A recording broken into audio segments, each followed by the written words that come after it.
One. It's May 5th, 2019. It's a beautiful spring evening.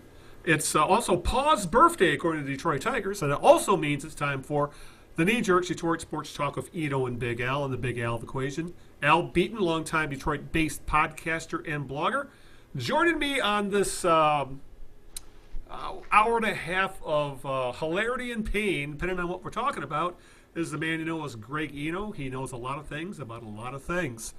And Greg, what's up? Well, Al Beaton, happy Cinco de Mayo. That's right. How could I forget that?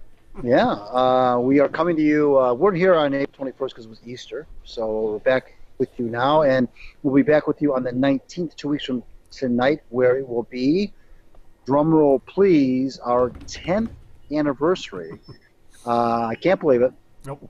We're going to, we haven't had, last year was kind of odd. We didn't, there's a period of time because I had some personal things going on in my life where we weren't recording the podcast in the summertime very often. And so we never really had a lot of guests last year. We really did. We had a few, maybe a handful of tops.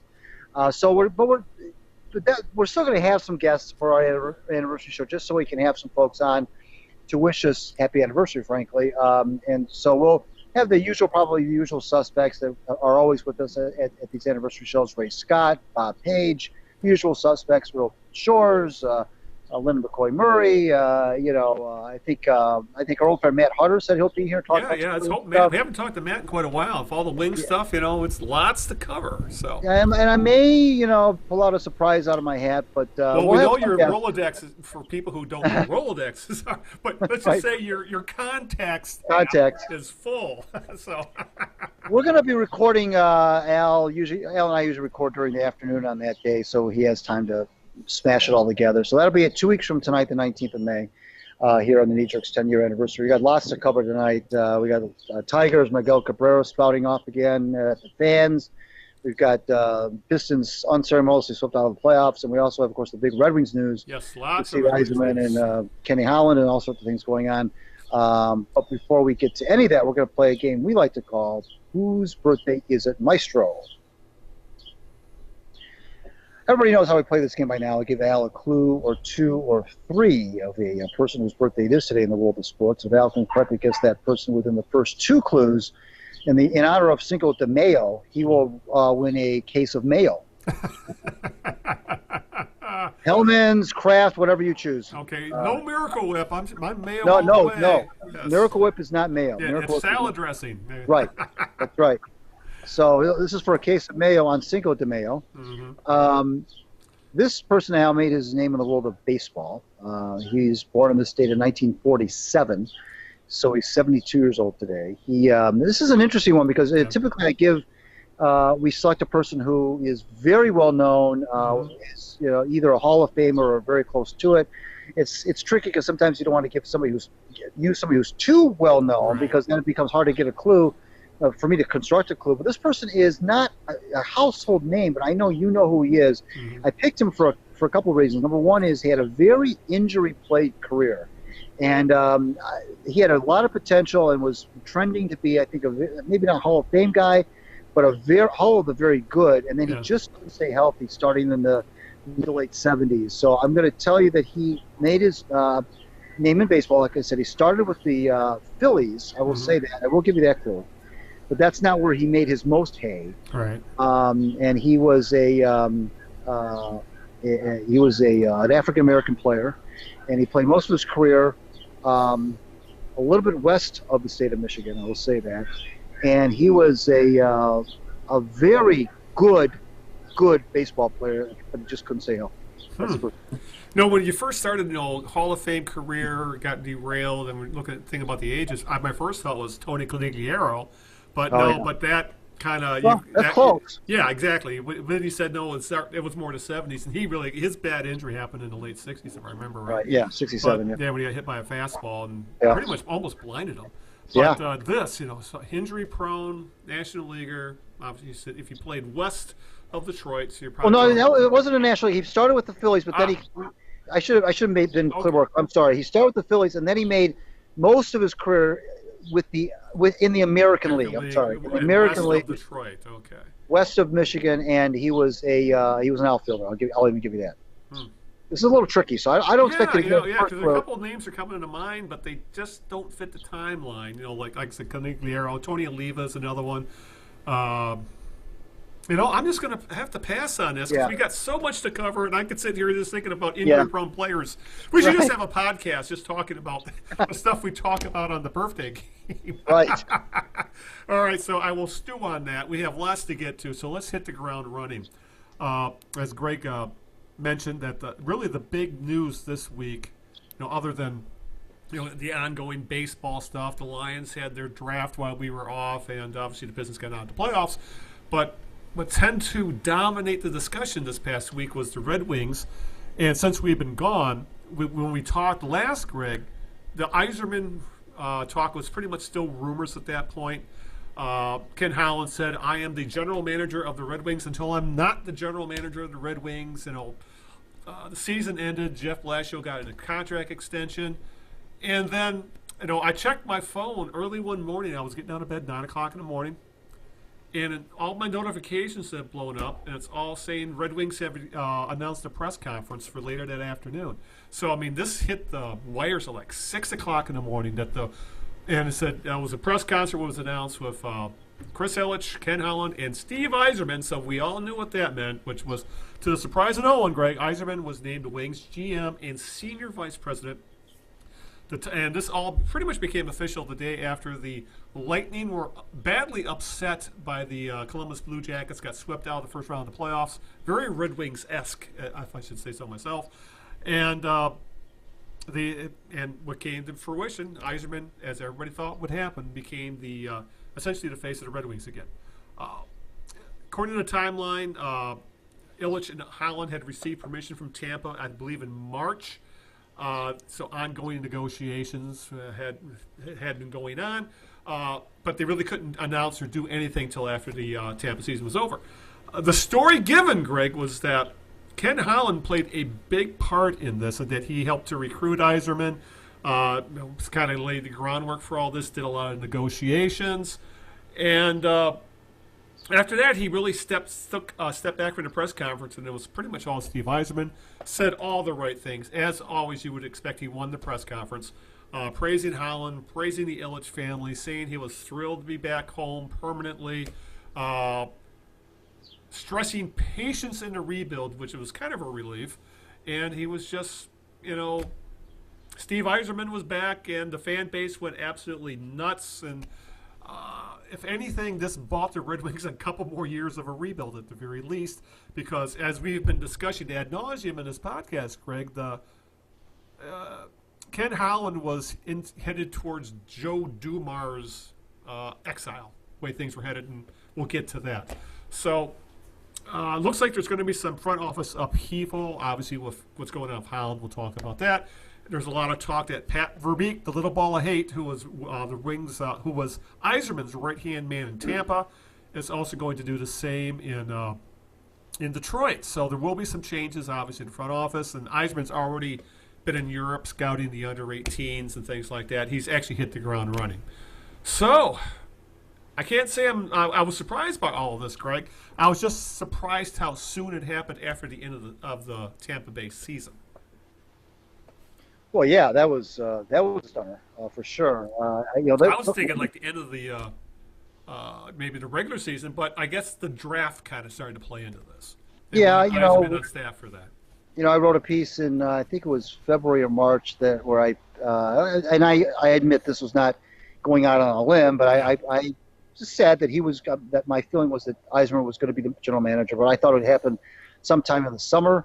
Because I didn't think Tampa Bay would be out of the playoffs as soon as they were. So the Blue Jackets did the Wings a big favor, actually. Yeah, because like you said, they get a jump on the draft. They get a jump on, just a jump on everything. Instead of starting later in the summer. Mm-hmm. And I don't know, how that time frame impacts Kenny Holland. We'll talk about him going to Edmonton in a little bit, but. This is so much the right move for so many reasons. We mentioned Matt Hutter a few minutes ago, and I remember not long after it was announced that there was going to be a press conference, Matt hit me up on Facebook, and he was in all caps excited about this. And I think that's the entire fan base was in all caps that day, to be honest. Because we've talked with Matt about Yzerman coming back to Detroit since seems like forever. Yeah. And he he's would been always gone almost a decade. Hard to believe. right. And Matt would always tell us, well, his contract is, it always seemed like his contract was forever. He's still got 4 more years. And then the Holland extension last year as well. It had all kinds of things wondering. But we kind of talked about that. It's that 2 years is nothing.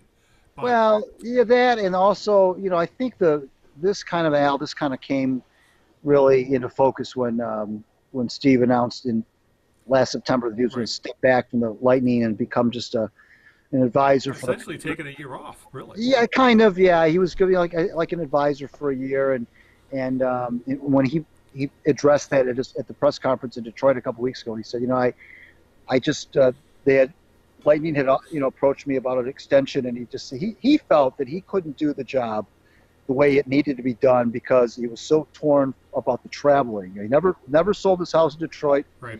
Never really permanently moved to Tampa, and took a lot of flights back and forth from Tampa to Detroit. And he just felt like it was impacting his job with the Lightning negatively. And if Steve Yzerman is anything, it's a class act, and he doesn't shortchange anybody. And he felt like he wasn't able to give the Lightning what the Lightning deserved, and so he took a step back, which is completely and on par with his personality and the way he is. He's one of the classiest guys who's ever been in the game. So, but at that time, that kind of started the clock. Yeah. It seemed like he was on the clock to come to Detroit as soon as he made that announcement. So, while everybody was, of course, ecstatic, Al, this is not. You mentioned Dumars. This is not a Dumars situation in the sense that Dumars I'm talking about when they hired Dumars. Right. You were talking about Dumars leaving. Yes. Right, but when they brought Dumars in, he just had only a couple years prior was still a player, and he was a brand new unknown entity as a GM. Yeah, he was a businessman. He had the Joe Dumars Field House and a few other things going on. That was exciting, but there was also a lot of unknown there because you didn't know how he was going to do in that job. Right. But the Red Wings are not only getting a legend coming back into the fold where he belongs, but they're getting a very good executive, a very well-respected, seasoned hockey guy. He's not some greenhorn who they're coming in and hoping that he does well. He's got a track record, and I think what drive this was the one of the focal points of my piece is that not only was he driven as a player to win the Stanley Cup for all those years, but I think he's just as driven as a GM to win the Stanley Cup, and I think it bothers him that he has not done that yet. Yeah. And I think that's what he's almost obsessed with winning a Stanley Cup as a GM to add to the cups he won as a player. So this is something I think this is his white whale, and he's chasing it. And he's only 54 years old. He's going to be 54 later this week. He's got lots of hockey left in him. He intends to be here, for a long time. They never really did release the length of his contract that I know of. Right. No, I haven't heard anything either. I don't know. Nobody even thought to ask the question, but his goal is clear. He's here to win a Stanley Cup. I mean, no bones about it. And he's coming into a situation where the team has missed the playoffs 3 years in a row, so there's already a certain sense of urgency. Mm-hmm. He's not coming at the beginning of a rebuild. He's coming in like kind of in the middle of it, right? If not past the middle portion. So he knows that he's got to deliver pretty quickly, and he knows that he's not making any sort of he's not under any sort of illusions. He knows that he's got to. That this is going to wear off. The fact that Steve Yzerman's going to wear off sooner or later, and fans are going to want some results. So he's ready to get to work. Yeah. There's no ifs, ands, or ifs about that. Yeah, it's his not winning the cup in Tampa. I think I agree completely there. It eats at him big time. It's because he did everything there but that essentially. President's Cup, best record. No, hell, they tied the Wings for the best, with the most points mark and things like that. So he did everything but win a cup. So this would be the cherry on top of his Hall of Fame career. So, but when watching that press conference when it went down, it was funny how Chris Ilitch spoke, Holland spoke a little, but then he just sort of completely stepped back, and obviously the rest of it was Steve Yzerman. And there was a lot of talk at that point as to how willingly was Ken Holland making this move, because we've talked over and over again how the reasons Yzerman left to begin with is that Holland did not want to move upstairs. And he was given a contract extension on top of what he had already had to move up to an advisory, vice president, whatever you want to call it, role in the Red Wings organization. But it really felt like he was just biding his time, looking for the next opportunity. And this weekend, that's when it came down. Because when I put these notes together, I put down, what happens to Ken Holland now? Well, he's going to Western Canada. that's what happens to Ken Holland. In that, Holland at the press conference said he was doing this for the best interest of the Red Wings, and he was pretty much saying it was at his own free will. But after the events of this weekend, Greg, it really feels like he was maybe pushed out, or at least given a nice hearty nudge on the back to get out of the GM's chair, because as soon as the Edmonton job came open at the end of the season, and there was also talk of the Seattle expansion franchise was going to be open next year, and that Holland was going to be a candidate for either one, especially now that he wasn't the Wings GM. Well, apparently a lot has gone down over the last few days, because this weekend news came out that he had been interviewing and talking to the Edmonton ownership, and it broke today, actually this morning, that he was going to go to Edmonton as their GM. He 5 years, $25 million contract, and today he was going to inform the Red Wings organization that he was moving on. He's 63 years old, so when you think about it, the guy's a hockey lifer, and 63 is not old for these kind of guys. I bet you he still thinks he has 10 or 15 years left, at least, of doing this, of being a GM, of running an organization. So this is a guy who, I've seen people say, Greg, that, well, why wouldn't he just, take that big paycheck and retire? He could finally ease back after, an entire lifetime of high pressure front office type stuff. But these guys, Greg, they aren't wired like that. This is his life. This is his social life. This is what keeps him going. So I'm not surprised at all that Ken Holland decided that I'm not ready to put my feet up on the desk. I want to get back down and work in the trenches. So I'm sad to see him go. It was probably time for him to go. And all things considered, it wasn't an ugly breakup, but it's still a breakup, and he's still going to another organization. He's not going to finish his career in Detroit. And apparently this is all going to happen by probably tomorrow or Tuesday. So, thanks for the memories, but I am kind of sad to see him go, because a lot of good things happened on his watch. Yes, and I tell you what, we've been critics of Kenny's for sure, but as I said in my piece, he did I thought, ultimately fine. It took him a little while, but I really think that he left the Red Wings in good shape for Steve Yzerman. I thought that he set it up nicely for Steve to come in and finish the job. I don't think Steve would have come here, frankly, if this was a mess, and it's not a mess. Or if Holland had gotten fired and things like that. Yeah, there's a lot of good things to like about the Red Wings right now, with the young talent on the pipeline, both in Detroit now and on their way to Detroit. The organization is still top notch. It's still a very solid organization, very well staffed with scouts, and still well respected. And this is that's a good legacy. And you mentioned being 63, and you're right. That is not very old for somebody who's still obviously got the fire in his belly to be a GM. And this is an interesting situation, Al, because obviously for him, because obviously Edmonton has been years ago was the was a dynasty in the NHL. And just for whatever reason, the last 10, 12 years, they just have not been able to get out of their own way. And they've had so many top draft picks.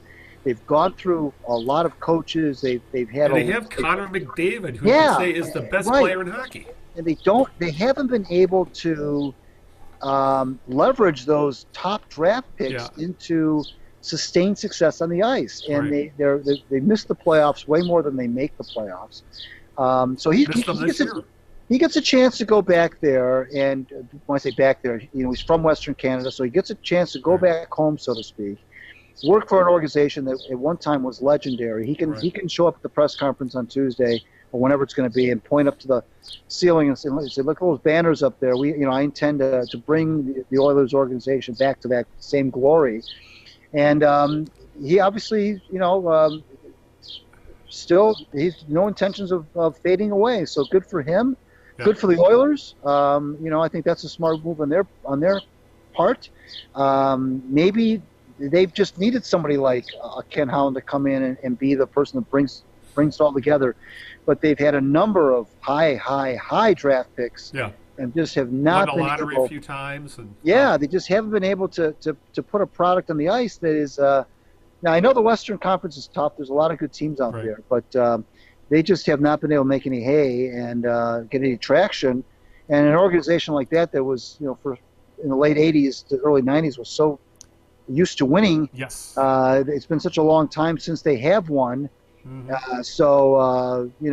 That's a good fan base. It's a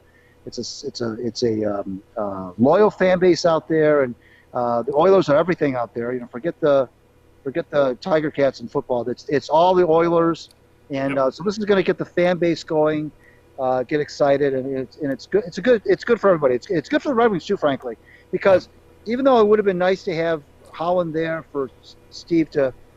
He doesn't need that. He's been around for 9 years. His hand does not need to be held. He doesn't need. I know he said those things at the press conference out of deference to Kenny. I understand that it was the right thing to say, but he does not need his hand held by anybody.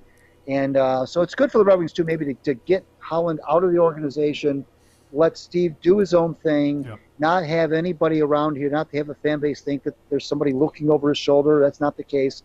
He gets to go out. Holland gets to go out there to Edmonton, go back home, rebuild that franchise to where it used to be. Yzerman gets to do the same thing to Detroit, and who knows, maybe they'll meet in the finals someday. Oh, and one correction, it's the Edmonton Eskimos, not the Eskimos. Tiger Cats. Yes. That's right, I'm thinking of the who are the Tiger Cats, though? That's Hamilton. Hamilton. But there was two Rough Riders. The Ottawa Rough Riders and the Saskatchewan Rough Riders. Saskatchewan Rough Riders. But one Rough Rider is one word, and the other one is two words. Right. See, these are the things you learn growing up in a border city. Get to what when you get to see the CBC. So, but it's hell. And a couple things about Holland. The legacy. About maybe he waited too long to start the rebuild. And we've discussed this before. We really don't know how much that playoff streak was pretty much foisted upon Ken Holland. We don't know if he wanted to start a rebuild a few years earlier, but because that streak just became this monkey on their back, essentially, that he did whatever it took to keep the streak going. And if that meant sneaking into the playoffs as an 8 seed, that's exactly what they did. And I have to believe myself, a lot of that falls on Mike Ilitch and the Ilitch family for that. So I'm not going to completely hold Holland's feet to the fire on that. Once it reached 25, I think, okay, that's good. Let's start to rebuild. And they finally did. And as you said, once they fully committed to a rebuild, he has made some pretty smart moves. I have no complaints there. So I'm not going to get too uptight about the salary. Obviously, I could get uptight about some of the contracts, but it's water under the bridge.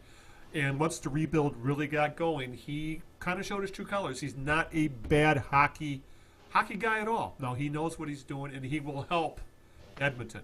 But a couple things this brings up, Greg, with Holland moving on, Yzerman coming in, is who you think? How many? You think many guys in the organization are going to go with Holland out to Western Canada, go with him to Edmonton? Because the organization itself is littered with lots and lots of ex-Red Wings, for example. Right. So Kurt, what is it like? Yuri Hudler is like thing in charge of player development. Kurt, was it? There's a whole bunch of in there, Draper's in there, Chelios is in there. Exactly. There's a whole bunch. So now that Chelios left to go back to the Blackhawks. Yeah, but I think that a lot of these other guys, I don't think many of those guys will go, if any, because of the Red Wings connection. But there probably will be some turnover in scouting, and player recruitment and things like that. Could be, yeah. But then again, I'm sure Yzerman wants some of his own people to come along from Tampa as well. So there was probably going to be turnover anyway, so this may work out for everybody involved. And the other question is, what do you in the press conference, Yzerman said he's fine with Blashill as the head coach getting that contract, and we kind of we talked about on our previous podcast that odds are Yzerman at least had some input on Jeff Blashill. I just still have to wonder about what this does to Jeff Blashill's status as the head coach of this team now that he does not have his biggest supporter behind him in Ken Holland. Well, I don't know, Al, that his status is any different than any other coach in the NHL, which is if you win, you stay. You don't, you go. I mean, that's just the way it is. I mean, he's had 4 years now. 4 years, and made the playoffs his first year. Missed the last 3. Now, you can argue. We've argued some things for and against Jeff Blashill, largely against Jeff Blashill. We weren't crazy about the re-upping, but then we both said, hey, it's only 2 years, right, and he's not making Scotty Bowman money. So if you ever have to buy the guy out, well, if they're going to get rid of him, Al, it's going to be if they get rid of him, it would be either after these 2 years are up, or it'll be after next year, and they'll only have. Well, I'll just say this though: Yzerman has shown no sentimentality when it comes to making moves, when it comes to coaching, and for players as well. No, right. I would not say that. I would not be surprised if Blashill doesn't even make it to the end of the first year of his contract. I think that's. I guess it all depends on how the season plays out and how the young guys develop. Yeah. But I would just say this: if I'm Jeff Blashill, I'm at least a little bit more nervous today than I was yesterday. Well, sure, but again, that's the nature of that business. I mean, you can sign an extension and get fired just a few months later. That's just and have a hell of a golden parachute. So. I'm going to go back to what you said about Yzerman, and you're right. He has shown in Tampa to not be afraid to make moves. Whether it was, I remember back in I think it was his first season, he brought out of mothballs. He brought Dwayne Rollison. Rollison was like 40 years old, a goalie. Yeah. Brought him out of mothballs and inserted him as the starting goalie late in that season. And all Rollison did at age 40, whatever he was lead the Oilers into a deep playoff run. And then he fired Guy Boucher. And that was kind of surprising. That was a big one. He's a Hall of Famer. Guy Boucher, the coach. Right. He's not a Hall of Famer. No, I'm talking about Martin St. Louis. St. Louis. St. Louis. Who was essentially Tampa's version of Yzerman. Right. Yeah. Right. And he traded him. He handled the St. Louis situation. He fired the coach. Yeah. Boucher. He's made. You're right. You're absolutely right. Now, by the same token, in fairness, that franchise, Tampa, doesn't have the same, pedigree that the Red Wings franchise does, with all the history and all the people that are tied to it. But there could be some changes. You mentioned Verbeek. I was just on the internet a few minutes ago, and they're saying that the people in Tampa are saying that Verbeek is as good as gone. That he's probably going to go to Detroit. But there's a lot of, you mentioned all the ex-Red Wings that are in that front office right now, Hudler, et cetera. Yeah. Yuri Hudler, right? That's who we're talking about. Right. Yeah. And Hudler, Maltby, the whole gang of that era. Mark Howe, and so we'll see what ends up happening. But no, you're right about Yzerman not having that sentimentality, and he's here to win a championship. Yeah. And that's what the primary focus is. As far as Blashill goes, I don't know how to read that, Al. I hear what you're saying. I don't think that would happen unless the Red Wings really took a big big-time step backwards where he would be fired before the season ended. Yeah. But I wouldn't be surprised, necessarily shocked, if he made a move, Yzerman made a move next summer, Right. if there was somebody available that he thought would be the person that would be the guy that he felt was the right guy. Right. And he doesn't have those loyalties to Jeff Blash. He said a lot of nice things about Jeff Blash on the press Right. conference. I understand that about winning the championship in Grand Rapids, and he mentioned the development of the players here in Detroit under Jeff, and that's fine. But that's a lot of that is press conference speak. You know, we'll see what happens once push comes to shove. Yeah, exactly. It's there's been a lot of fallout with this organization over the past few weeks, and there's going to be more to come. And I guess the other big topic, Greg, that's swirled about the Red Wings, this recently also broke this past week, is about Pavel Datsyuk, and talking that he might want to return to the NHL, and the only team he would play for is the Detroit Red Wings, obviously. I'm not sure how much of this is his agent just throwing crap out there to get more money out of Russian teams, or if there's much to this. But he played 3 seasons with SKA St. Petersburg in the KHL, which, it's essentially a level lower than the NHL for the most part, but it's a very competitive league. And you can make some pretty darn good money playing in Russia. But his 3-year contract is up. He's 41 years old, and now he's pondering his option, what he might want to do.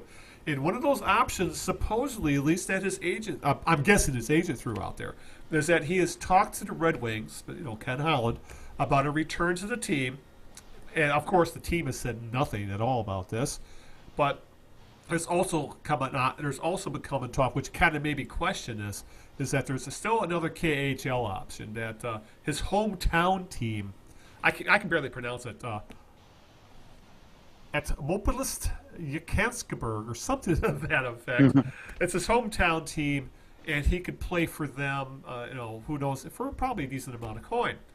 And obviously, if he did return to Detroit, it would not be for a huge contract. I think they're talking $2 to $4 million. Who knows it? But I guess the question really comes down to: does a rebuilding team really need to bring back a 41-year-old player, as good as he was? We're talking Hall of Fame talent here, a guy who's going to end up in the Hall of Fame.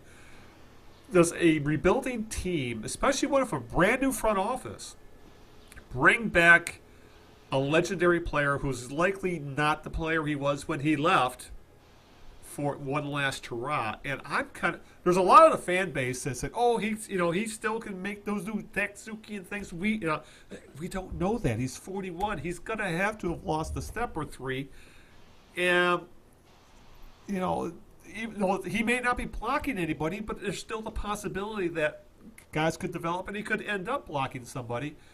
And also, there's always the chance that it could end up tarnishing his reputation. And the other thing to keep in mind, Greg, he didn't leave Detroit in the best of terms. He essentially left them hanging for a sizable cap hit that required Holland to make some big-time maneuvering to free it up. Which ultimately ended up with Datsyuk's final contract year being owned by Phoenix, because they just needed to reach the cap floor. So, to me, Greg, this just sounds like an agent floating stuff out there to get his name in the news, and to see the reaction it would be out there. But if I was a betting man, I would say Datsyuk probably stays in Russia. I'm sure the fan base would be disappointed, but I really don't want to see a 41, 42-year-old player on a rebuilding team. This team has enough old veterans to supposedly be mentors, if you ask me. And how good of a mentor would he be anyway? You know what I mean? Yeah, I hear you. I mean, it's. I see a case that can be made either way, but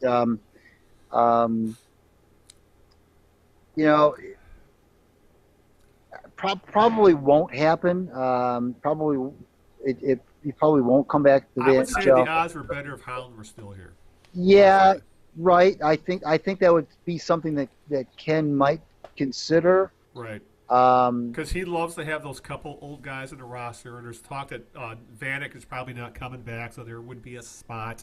Yeah. But I don't know. I'm with you here. Yeah. It's you really they don't really need to sell tickets per se, Not because with I think Yzerman. right, because I think the fact that Yzerman's here that's enough to boost ticket sales right there. Probably better off to just let it be and just remember Datsuk for what he was when he was here. But but you're right. That was a Ken Holland special. There was bringing guys in late in their careers. Sometimes it worked, and sometimes by the way, I got to correct something we said earlier. We said Yuri Hoover. We meant Yuri Fisher. Yuri Fisher. Yes. Fisher. But sometimes it worked, sometimes it didn't when they would do that kind of a thing. And I think right now, with all these young kids that are coming through the pipeline, I think I would pass on that. Yeah. I know that the Red Wings were even talking about bringing Yager in when he was talking about coming back. He's right. But I don't think that's really the move to make. You don't need him for a sideshow. You don't need him for ticket sales. You don't need him for. You need him if he's going to be productive, of course. Right. But I don't know that if. He was a point-a-game player in essentially a minor league. I'd be concerned. Who knows how much that's going to translate to the NHL? I'd be concerned about ice time that could be given to other people. Yeah, and would he be happy on a fourth line? Because if he comes here, that's where I would want him. Yeah. So I wouldn't put a lot of stock into that. I think it's nice, to think about, and it's a nice sentiment to say, hey, if he's going to come back anywhere, it'll be in Detroit. But I think there's enough going on here right now that they don't need to bring a player of his ilk in. Yeah, I get the feeling that Datsuk's agent called the Red Wings, asked if they would be interested, and then he let the media know that he talked to the Red Wings about a return, and it kind of blew up from there, probably as his agent has been known to do this kind of stuff before. Right. I have a feeling that's kind of what went down, and then it took off from there. Maybe he was hoping public sentiment would pressure the Wings into signing him, but yeah, you can't run an organization that way with bringing guys back for one last hurrah. The next time I see Datsuk on the ice, it should be retiring his jersey. Huh. I thought you were going to say at an old timers game. Yeah, that too. Exactly. So at least we're in agreement there that it was a great ride while it lasted. But yeah, it's time for all parties just to, he's like I said. He's welcome with the organization. I'm sure people want to see him involved with the team. Much like there's a lot of talk that now that Yzerman's with the Red Wings, Sergei Fedorov may be back in the good graces of the organization, which is, I find, way overdue. Because if a jersey goes up next, it should not be Datsuk, it should not be Zetterberg, it should be Fedorov. If you ask me. Yeah, of course. Yeah, absolutely. And the fact that it's taken this long and it's still not up there. I still think it's sour grapes on the Ilitch family's part, or specifically Mike Ilitch, for all the contract crap that happened in the early 2000s. So, but yeah, that's how. If I want to see rushes on the ice at this point, these are the ones that we're familiar with. It's got to be for retirement ceremonies. All right, Greg. Before we move on to talking slap hitters and crazy talk, what's question 2 of the birthday game?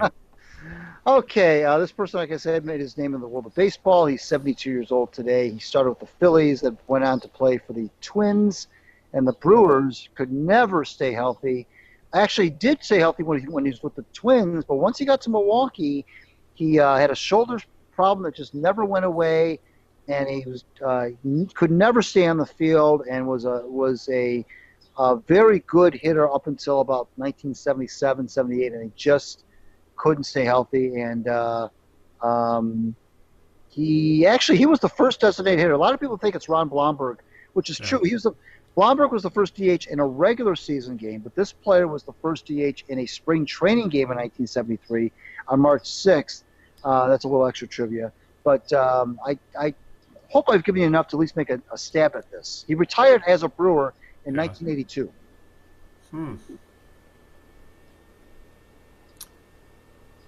Yeah, what were the other teams he played with again? Minnesota is where he made his most Hey. Damn. I was going to I don't think this is right, but I'm going to throw it out there. Cecil Cooper. No. Yeah. No. I think he's probably still a little too young. But that's all that came to my mind right away.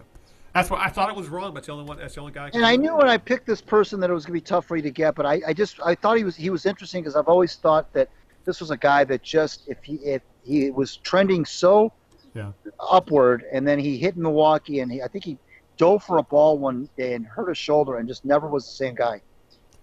And when I tell you who he is, you'll know who he is. Yeah, I'm sure I will. You just wanted to keep that mayonnaise you can put on your Wonder Bread. So. All right. We got to get to the crazy talking slap hitter and the Tigers, who are still hovering around 500 right now, and Matthew Boyd possibly having a breakout season after showing signs of doing so last year. But I really think of all this, the most interesting stuff to talk about first off is the Tigers have a slap hitter who's being paid about $30 million a year, which is obviously Miguel Cabrera. If you look at the numbers, he's hitting .298, whatever, but his on-base percentage is still high where you expect it to be. He's getting on base at a .365 clip. Great. Not bad at all. I know, no. .298, .365, awesome. Sure. But he is hitting nothing but singles. His slugging percentage actually went up a couple point sticks. He did have a double, but his slugging is only .372. He's slugging like Jordy Mercer right now. He's got 1 home run and 6 doubles for extra base hits this year. Everything else is singles. So that gives him a pretty mediocre .735 OPS. You know, the Tigers are. I don't even know if the extension has actually kicked in yet, for example. At least not 4 or 5 years of this. And when asked about, and this is something that's kind of building because he really has hit for power in like 3 years. The last 2 years, he had, I think 16 2 years ago. He only had 3 last year because he got hurt. He's only got 1 home run this year. Power has just gone completely missing.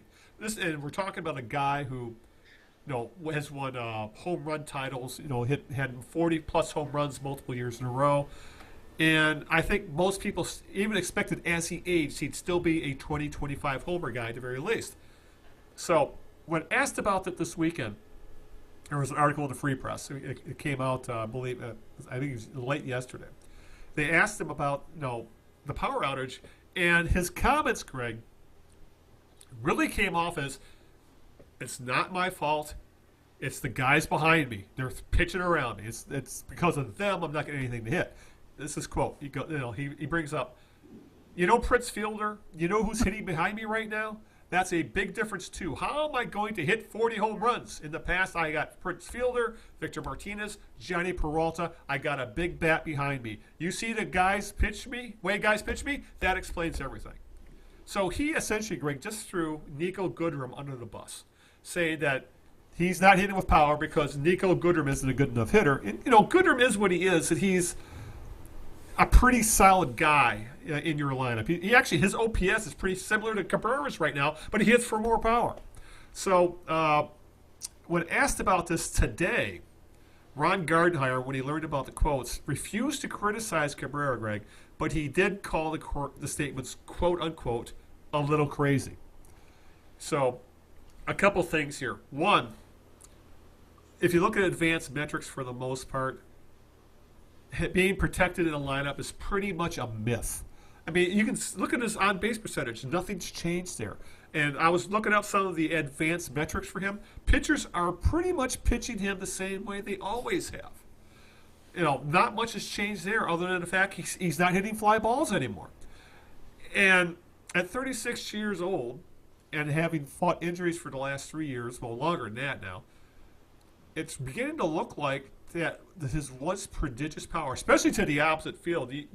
Cabrera was really playing well when he was hitting 400-foot bombs to right and right center. That doesn't happen anymore. So at 36-year-old, Greg, it's beginning to look like the Tigers have themselves a slap hitter under contract for the next several years. He's gone from essentially being a power hitter to being Ichiro, except without the speed and defense. Well, yeah. Um, you know, since I've been blogging in Detroit, 14 years or whatever it is, and there are certain players or people Yeah. that I find myself writing about a lot. Sometimes I get tired of writing about them, but you almost have to write about them because they're such big figures in the town. Yzerman's one of them. I'm not saying I'm tired of writing about Yzerman, but I'm just Right. thinking of the guys that I've written about a lot, probably too much. Verlander, Yzerman, Cabrera, and The Stars. Yeah. well, yeah, but it's not just that I've written about them. I've written about them in different stages of their careers, Right. different ways that I've written about them, different angles I've taken. Some of them I look back on and I think I was wrong, or I was off I missed the target, or I was right on, but maybe I was maybe ahead of my time, or whatever the case may be. But this is, I almost feel like I have to write about them again because when you say something like that, I think back to when speaking of Fielder, when Cecil Fielder hit 51 home runs for the Tigers in 1990. You know who hit behind him? Larry Sheets. Larry Sheets. Now he didn't. Sheets didn't hit behind him every game, but if you look back on the lineups that year that Sparky wrote out, Sheets was behind Fielder a lot, and that didn't seem to bother Cecil Fielder. He hit 51 home runs, and Cecil hit gobs of home runs the next several years. It didn't matter who was behind him. I'm with you about. Well, first of all, from a pure baseball metric standpoint, you're right. The whole thing about people hitting behind you or who hits behind you is kind of mythical. Right. But that's not the most egregious thing that's going on here. The most egregious thing. It's one thing if a fan says that, or if a sports writer comes down and says, "Well, the reason why Cabrera's only got one home run is because he's got nobody hitting behind him." That's a hot take by a fan, by a blogger, by a media guy. It's something Pat Caputo might say. But that's one thing. But for Cabrera to say it, and to essentially throw his teammates under the bus and say, "Look, I'm surrounded by garbage here." Yeah. And that's why I don't have my home runs. You mentioned Gardenhire, Alan. You said he didn't criticize, but I think the fact that he didn't defend him either. No, yeah, you're right. He didn't defend him. He said he's a Hall of Fame player, but that's crazy. He says, I'm not going to criticize a Hall of Famer, but. Yeah. And he didn't, he said, look, he hasn't hit home runs yet. Yeah. He said, he hasn't hit home runs. And, he wasn't quick to come out and defend him and say, he just, or just did not comment at all. Right. And, so I don't think that Gardy's buying it. I don't think he's buying it. And if say what you will about Gardner, he's not dumb. Okay, Cabrera's hitting essentially 300, like 298. You mentioned the on-base percentage. That's fine. Yeah. And I remember Maglio Ordonez when he was toward the end of his career, and he was hitting a lot of singles, and his power. Another guy turned into a single player. Some guys, they lose their power. Some guys don't. I mean, guys like Jim Thome, they're hitting home runs into their 40s, Ortiz. But some guys, the pop goes. If you look back at there was a player, Al, I know you've heard of this name, Ted Kluszewski. Yeah. Kluszewski was a big-time power hitter in the 50s with the Reds, and mainly with the Reds. And he, if you look at his stats, his power mysteriously vanished in a heartbeat. And he went from like hitting 30, 40 home runs to hitting like 5 or 6. Right. And so sometimes it happens. I mean, the one thing I've noticed about Cabrera, Al, I don't know about you, but one thing that I see, forget the power thing, he's not getting around on fastballs. They're getting fastballs past him. He's getting tied up. He's swinging a lot of fastballs that are in tight high. Balls that he used to drive, he's not even making contact anymore.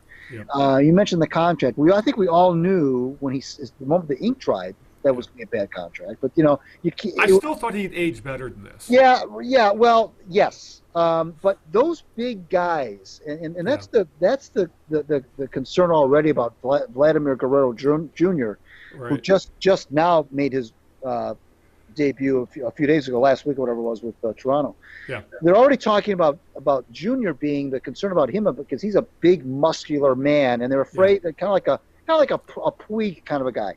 Yeah, and the concern is that those big muscular guys don't age well. Well, look at Prince Fielder. There's another example. And even though he was more injury, but he was starting to slow down as well. Right, and so. Willie Horton had a lot of injuries in his career. Cecil Fielder. Right.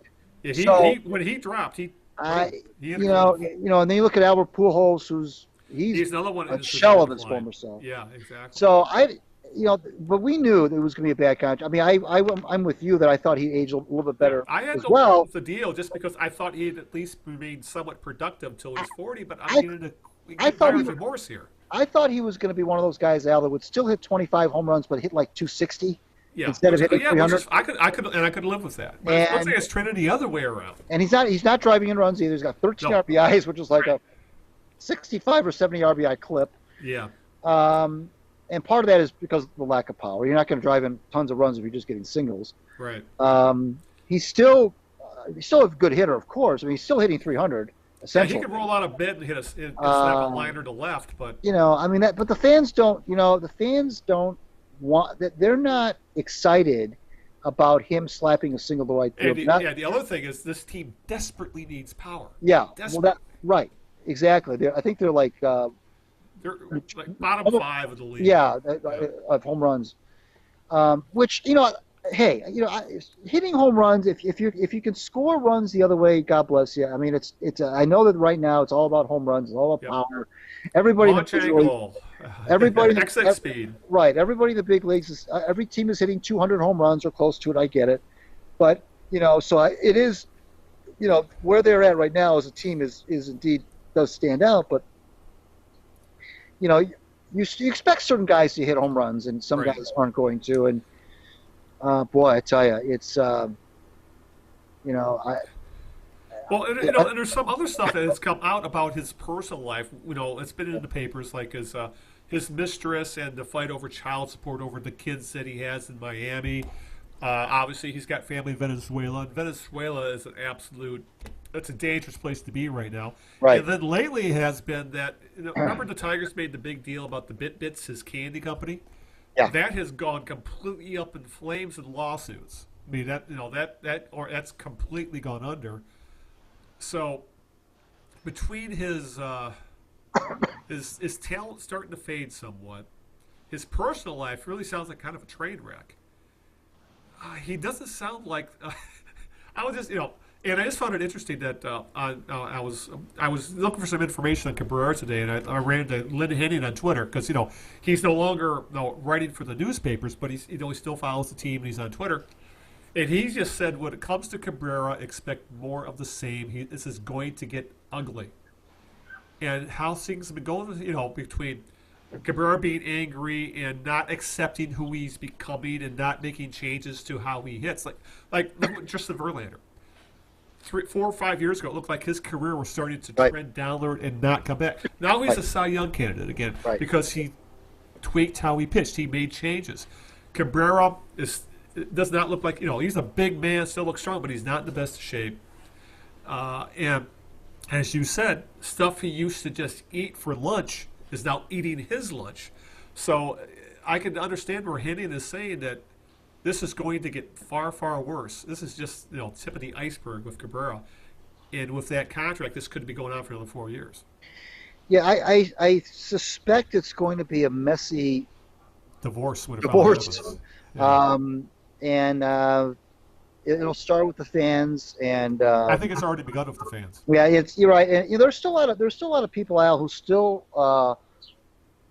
hold that 2009 thing with the White Sox when he commiserated with the White Sox and got drunk and and the wife beating stuff. A crucial series when they were trying to fend off the Twins and win the division, and he has a history of not making the best decisions. And then there was a couple years later he was caught drunk driving in spring training, and oh God, I forgot about that. And then the wife thing, like you said, and and he's never been.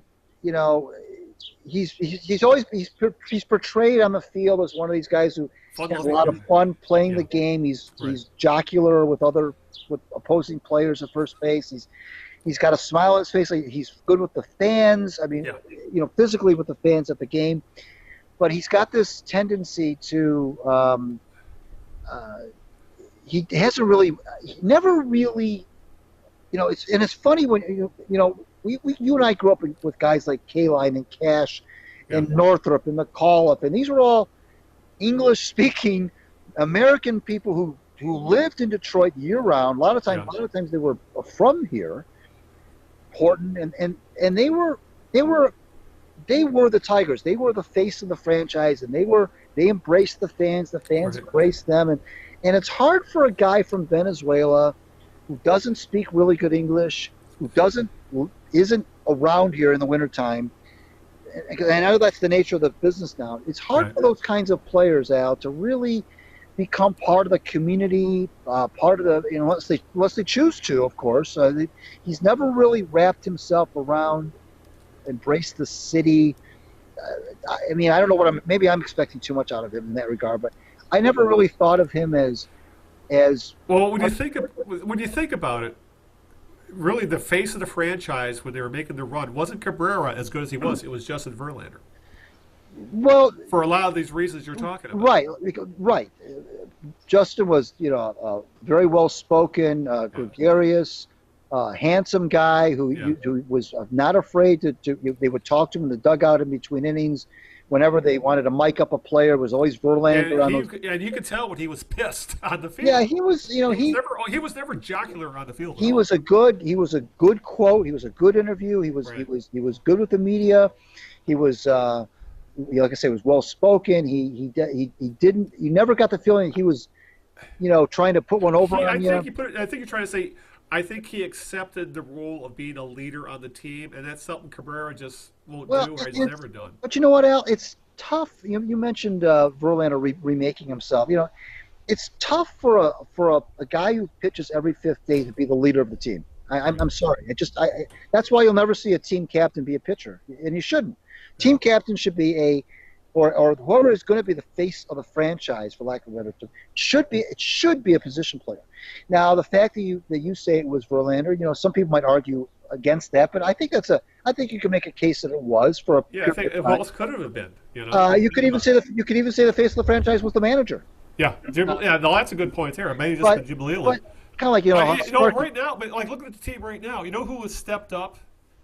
Shane Green. Castellanos. Oh yeah. It's pretty much when you would expect it to be the veteran, savvy leader that Cabrera's been around the league forever. The guy who has stepped up in the clubhouse wasn't him; it was Nick Castellanos. Yeah, and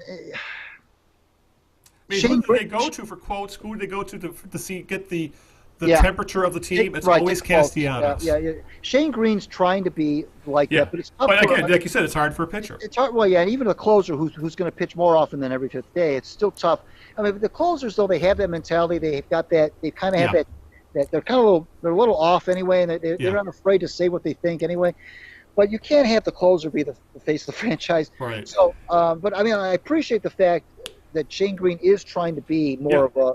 I appreciate that. These guys see that void; they're trying to fill it. But and that's fine. But Cabrera never struck me as and some players out just don't embrace that. I mean, that's okay. Barry Sanders, for example. Right. I don't think. Right.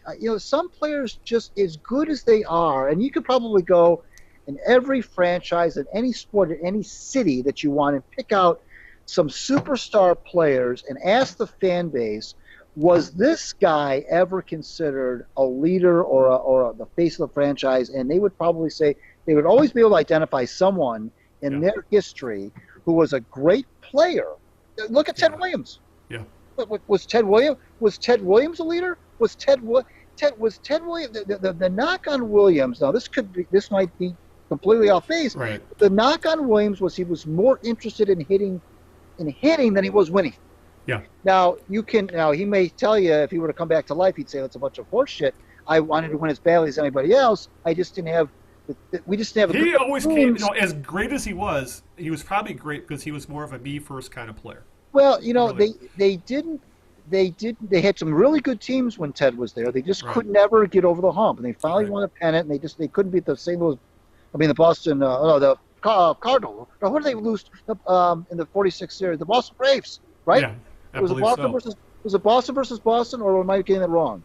I couldn't tell you for sure, but then again, you got to always remember they were in the same league with the Yankees at the time. Yeah, they finally won a pennant. They won a pennant in '46. They lost the World Series, and Ted didn't have a good World Series, and they lost. I think they lost a playoff one time for the pennant, I think to the Yankees, or maybe it was to the Indians. I can't remember.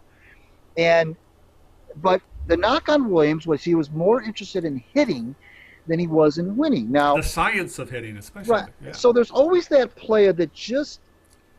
That's why when guys like an Yzerman or like a, guys who combine greatness with being a great leader. Those are the really special guys. The guys that combine Hall of Fame greatness while performing with Hall of Fame greatness. Yeah, and I think in this town, the two guys that would first come to mind are obviously Yzerman and Isaiah Thomas. Right, that's another one. Yeah. I mean, the heart and soul of the. It was all about winning.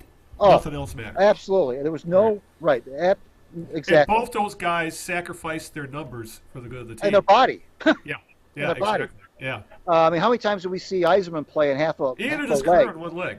And he would go. Isaiah Thomas ended his career being helped off. Oh, he scored 25 points in the third quarter on a snapped ankle, practically. Yeah, exactly. So I mean, those are special players that just they combine, and so Cabrera never struck me. And frankly, Al, he was. A lot of times he was part of a team that had so many stars anyway. Yeah. He was always there were a lot of big. He could just do his thing, and that was that. There were a lot of big high-profile guys with the Tigers while he was here. Now he's kind of like the last man standing. Yep. And now you're really starting to see, he's being exposed. Yeah. Now, for the kind of non-leader. Yeah. You would never hear Steve Yzerman say, "The reason I haven't scored 30 goals this season, guys, is because of my line mates." I don't think I would hear that from a lot of players. To be honest, you just would not hear that. You wouldn't hear Isaiah. You might hear English Isaiah. being their first language or not. I don't think the majority of players would say. They would always say something about. All you have to do is say, "It's good. I know.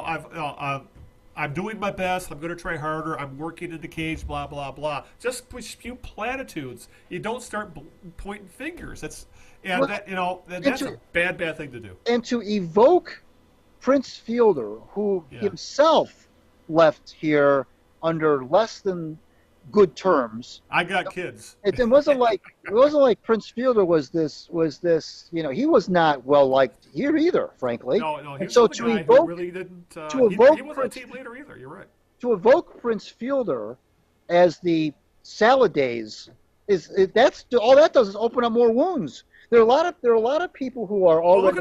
Just look at the guys he mentioned. He had Prince Fielder, Victor Martinez, who a lot of stuff came out towards the end of his career about causing locker room crap, and Johnny Peralta, who got suspended for roids. Yeah, he's not right. He's not exactly recalling the choir boys. That's for sure. Yeah, but, exactly. I don't understand. I mean, I can see being. I remember one time talking to Sean Casey. This was in 2007, and Casey had lost a lot of his power, frankly. And I was talking to him about it, and he said he was very, he was very upfront. He very didn't hide. He said, "Look," he says, "you're right. My home runs are down, but my double. If you look at my doubles, they're up." And he was right. His doubles totals were up. He says, "I'm driving the ball. I'm just not." He said, "This is a hard ballpark to hit home runs in." I said, "I understand that." He said, "My doubles are. You look at my doubles, and my doubles are actually higher than they were, before." And he was right. Yeah. But Sean Casey didn't say, "Well, it's because of this and it's because of that." And he defended himself, but he defended himself in a way that made sense because he used numbers. He said, "Look at my doubles." Yeah. And so for a guy like Cabrera to say, that's got to. What does that make Nico Goodrum feel like? That was my first thought because and Goodrum is a guy who has fought and scratched to even get an opportunity in the big leagues and is making the most of it. And then all of a sudden they have a Hall of Famer essentially say it's your fault I'm having a bad year. Right, exactly. Yeah. And Goodrum's not going to say anything. No, he can't. And he because wouldn't anyway. He's too nice a guy. What this is, Al, this is also a form of bullying. Yeah. This is a form of bullying because Cabrera knows that nobody on that team is going to call him out. No teammate is going to say, "Whoa, time out here." He knows that. He knows Right. he can pick on the Nico Goodrums of the world, and Yeah. they're not gonna. What are they gonna say? Nothing. Now Gardenhire is the only only person who might say anything, and he's not. He And might. if he does say something, it's going to be behind closed doors, You know, and it won't come out. so he's gonna say these things, and he comes off like a bully. Yeah, good point. I agree with you there. So it's going to be an interesting season to see because right now the team is basically being able to tread water. They're hovering right around 500. They're, I believe, one game under right now. Yeah, they're 15-16. And a big reason why is Matthew Boyd, has essentially turned into an ace, at least so far this year. And we saw signs of this last year, Greg, that he had an ERA, I think it ended up being 4.3, but it was lower than that for most of the year. He kind of fell off the rails towards the end. But he was showing signs all last year of a guy who was going to be more than a bottom of a rotation guy. So this year he's taken the next steps, at least so far. The season's still young. Right. And this is a couple stats really stood out. He's first in Major League Baseball in fielding independent pitching. That means if you take fielders out of the equation altogether, he's the best pitcher in baseball when it comes to getting guys out. He's like, I think one of the shockers. I believe he's seventh in WAR overall. That's including position players. Right. He's third in strikeouts, which is a huge shocker. He's essentially top 10, top 12 in Major League Baseball in all pitching stats, WHIP and batting average against and K per 9, strikeouts, all these numbers. And it was really interesting what I thought when, I think it was just right before his last start where he gave up 2 runs against the Royals and got another win, is that Ken Rosenthal of The Athletic, and if you're not subscribing to The Athletic, I highly suggest it. It's probably the best reporting out there right now when it comes to sports. He reported in The Athletic this week that the Tigers might bite on a trade offer if someone dangled a top hitting prospect or one of those probably top 20 guys, top 50 guys, because this team, as we said earlier, is in dire need of an impact bat. Someone, say what you will about Nick Castellanos, he's an above average hitter when it comes out. He's an 800, 850 OPS kind of guy. That's not an elite bat. Cabrera used to be an elite bat. He's not anymore. They don't have it anymore. So, as they say, to get something, you got to get something. And what makes Boyd more valuable, obviously, one is he's lefty. 2, he's under, I believe, team control for another 3 years, I believe. He's going to be, I don't think he won't be a free agent until he's like 30. So he's going to be affordable. He's under team control. He's a left-hander, and he's been getting better and better each year he's been in the big. So the Tigers may have something on him again. And seeing what's happened to Michael Fulmer and how his value went from, this guy could get you any prospect in baseball, and then you name a top prospect, you can trade him for Fulmer, to the point where now Fulmer, you couldn't trade a bag of balls for him because of the injuries. So the Tigers got a decision to make here. Is Matt Boyd, do they think Matt Boyd is going to be here, be able to pitch at a number 1 to 3 starter level when this team gets good again? If not, then do you trade him? Because all of a sudden you may have found yourself, at the very least, a guy who could slot into on a lot of staff as the number 2 guy if he continues on this road. So, obviously, a lot depends on, can Boyd sustain the pace, and all signs seem to show that he's capable of sustaining this. So that leaves the Tigers with a decision as to when the trade deadline rolls around, or next offseason, or even the next trade deadline. Do you unload Matt Boyd? And seeing the offense of this team right now, it's got to be, if someone dangles a big bat, one of these major league ready bats in front of you, you kind of got to think about it. Yeah, well, of course you got to think about it. You mentioned team control and so forth, and he's been in this strikeout happy world now, where every starting pitcher's 11 strikeouts per 9 innings. It seems like every time I turn around, it seems like everybody's Nolan Ryan anymore. But but Al, these are the kind of guys, though, that, especially being left-handed. I mean, I know that I was not for trading Michael Fulmer a couple of years ago. That turned out to be, that obviously that ended up being wrong. But I still stand behind what I felt at the time. Right. Boyd, a left-hander in your rotation who can put up those kind of numbers, that is not easy to find. And so I would be cautious about unloading a guy like that. Yes, and they don't have to rush to do it because this team's not going to compete this year. Probably won't compete. Yeah, but Al, they're not at the beginning of this rebuild. They now are at the point. They got a time when all those minor league arms start coming up. And that's probably going to start next year. Manning and Burroughs and Mize. There's a lot of guys. Faedo. There's a load of them down there. There's a reason to be excited about that. Hell, look at Turnbull. Who's the Tigers right now. Exactly. So somebody's got to anchor the staff. So, and if you got a left-hander, and I don't think any of those guys we mentioned are any of those prospects we mentioned left-handers? I don't believe so, no. You got to have a lefty, at least one in the rotation to keep the other team honest. And I would be cautious although, hey, you could probably get, if you timed it right, you could probably get a boatload of guys back for him. But they're at the point, Tigers at the point now, Al, where they need to start to think about sooner rather than later when it comes to this being competitive thing.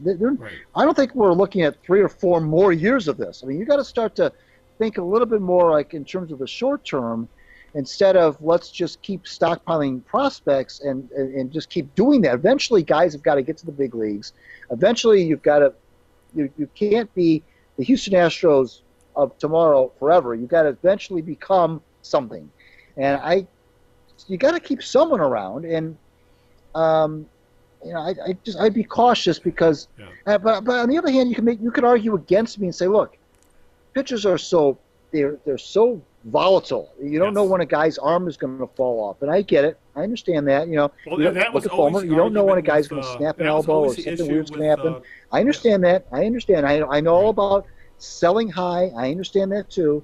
Right. But you also have to have somebody to anchor the rotation, and especially if he's a lefty. But I'm still wondering if we're there yet with him. I want to see a little bit more.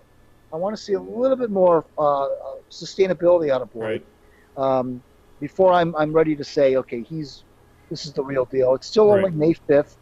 We'll see. So far, so good.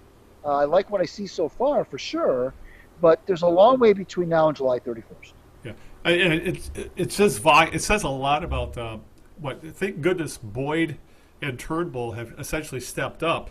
Yes. Especially, Zimmerman hurt again, this time with an elbow strain. He's going to be out, I think, at this point, another couple of weeks. Fulmer's gone. Yeah, Fulmer's out for probably till the middle of next year. And who knows what he'll be like. Matt Moore's gone. Matt Moore. Matt Moore had 1 or 2 starts. In one start, he was done for the year. Yeah. So, but that rotation down at AA, Casey Mize, unhittable. He's unhittable. Yeah. Totally unhittable. He pitched again last night. 6 starts in minor league. He's allowed 1 run in 40 innings. That's a .23 ERA. Obviously, he has a no-hitter. Matt Manning is I think his ERA is around 2. Alex Faedo is throwing a no-hitter as well. Down combined no-hitter. He went 7 innings for because he was effectively wild, I think is the term they would use for him. But that rotation down at AA, it's starting to look like if these guys down there aren't up to start next year, they will be up for good probably by a year in September. And after that, I think these guys are all going to start filtering into the rotation, much like how the previous eras where Morris and Petrie all came up together, or that kind of thing. So, and actually, Jack Morris was talking. I think they were talking about that on the broadcast today about how you said they need to time this to where these guys are all going to be able to hit the major leagues at approximately the same time. just and so they have to kind of figure out when they're going to plan on competing. And if these guys even come close to their minor league stats, they're going to have some very good pitching. But they have they have some guys who could turn into major league bats, but they don't have that the Mookie Betts, Cabrera in his prime. One of those kind of guys who is going to anchor the middle of your lineup for the next 5, 8, 10 years. They just don't have that in the minor leagues right now. As good as Daz Cameron could be, he's not that kind of player. If you know what I'm saying. So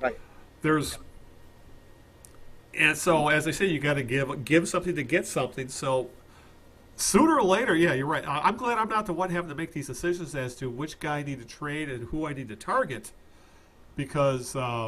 We're not at the. You nailed it when you said this team is not at the beginning of a rebuild right now, because we're starting to see the fruits of a few drafts starting to blossom and are probably a year or two away. Let's look at the New York Mets. Okay, the New York Mets were, they hung their, and even the Braves of the '90s, they hung their hat on pitching, pitching, starting pitching. And, they had Harvey, and they had Syndergaard, and DeGrom, and Matz, and so forth. And they never... Most of them ended up getting hurt. Yeah, they never won. They did make it to a World Series. I understand that. Yeah. But then, guys started to get hurt. Matz was always hurt. And then Harvey lost it. Yep. And never got it back. And, Syndergaard is still good. DeGrom's still good. Right. But what I'm saying is the Mets never really found their mojo offensively. They didn't really find. They had some good hitters. Don't get me wrong. But they never had that transcendent hitter at the same time that they had all these great starting pitchers. Right. So you can win with starting pitching. There's no question. Starting pitching is still important. It's not maybe as important as it used to be, because anymore you're talking about a guy going 6 innings and maybe 6 innings, and then the bullpen takes it the rest of the way. You still want good starting pitching. It's still valued. But it's not quite, Al, as valued in my mind as it once was, because I think starting pitchers, you still want starting pitchers, but they're not expected to go deep into games anymore.